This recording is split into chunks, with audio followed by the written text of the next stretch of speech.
Kitty litter. I would think if you wanted to keep your house smelling fresh, you'd want to keep replenishing and changing the kitty litter often.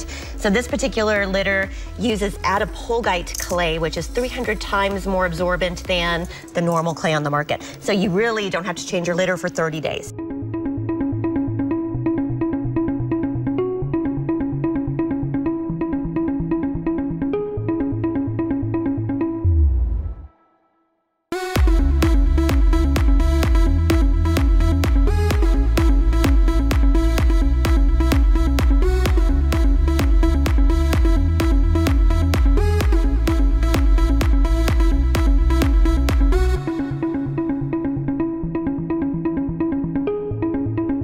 Here with the scoop is Andrew Chatterton from Simple Solution. You're here for Super Zoo, the pet retail show. How's that going? Fabulous. We've had a great response to the litter. It's unique. It's really hitting some huge consumer problems with odor control, the new lightweight technology. But what people really love about it is the fact that you don't have to scoop urine.